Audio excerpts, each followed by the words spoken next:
أعوذ بالله السميع العليم من الشيطان الرجيم. بسم الله الرحمن الرحيم. الحمد لله رب العالمين الرحمن الرحيم مالك يوم الدين. إياك نعبد وإياك نستعين. اهدنا الصراط المستقيم صراط الذين أنعمت عليهم غير المغضوب عليهم ولا الضالين.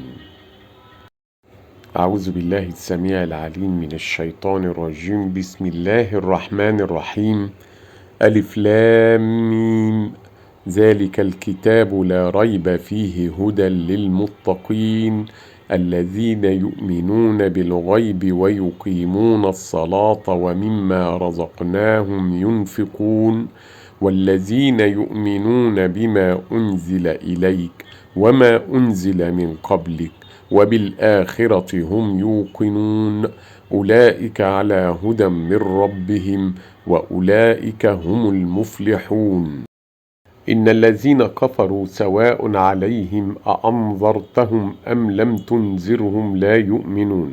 ختم الله على قلوبهم وعلى سمعهم وعلى أبصارهم غشاوة ولهم عذاب عظيم. ومن الناس من يقول آمنا بالله وباليوم الآخر وما هم بمؤمنين يخادعون الله والذين آمنوا وما يخدعون إلا أنفسهم وما يشعرون في قلوبهم مرض فزادهم الله مرضا ولهم عذاب أليم بما كانوا يكذبون. وإذا قيل لهم لا تفسدوا في الأرض قالوا إنما نحن مصلحون ألا إنهم هم المفسدون ولكن لا يشعرون.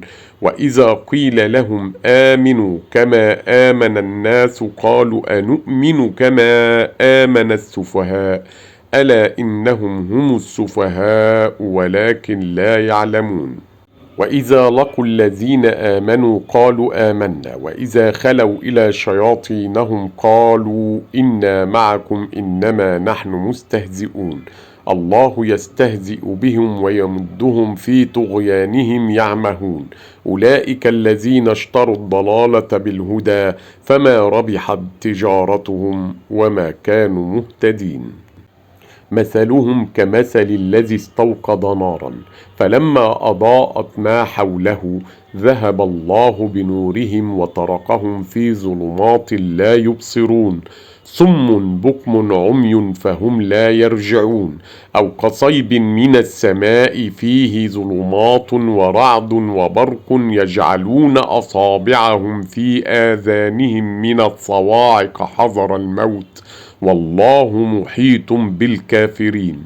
يكاد البرق يخطف أبصارهم كلما أضاء لهم مشوا فيه وإذا أظلم عليهم قاموا ولو شاء الله لذهب بسمعهم وأبصارهم إن الله على كل شيء قدير. يا أيها الناس اعبدوا ربكم الذي خلقكم والذين من قبلكم لعلكم تتقون الذي جعل لكم الأرض فراشا والسماء بناء وأنزل من السماء ماء فأخرج به من الثمرات رزقا لكم فلا تجعلوا لله أندادا وأنتم تعلمون. وإن كنتم في ريب مما نزلنا على عبدنا فأتوا بسورة من مثله وادعوا شهداءكم من دون الله إن كنتم صادقين فإن لم تفعلوا ولن تفعلوا فاتقوا النار التي وقودها الناس والحجارة أعدت للكافرين. وبشر الذين آمنوا وعملوا الصالحات أن لهم جنات تجري من تحتها الأنهار كلما رزقوا منها من ثمرة رزقا قالوا هذا الذي رزقنا من قبل وأوتوا به متشابها ولهم فيها أزواج مطهرة وهم فيها خالدون.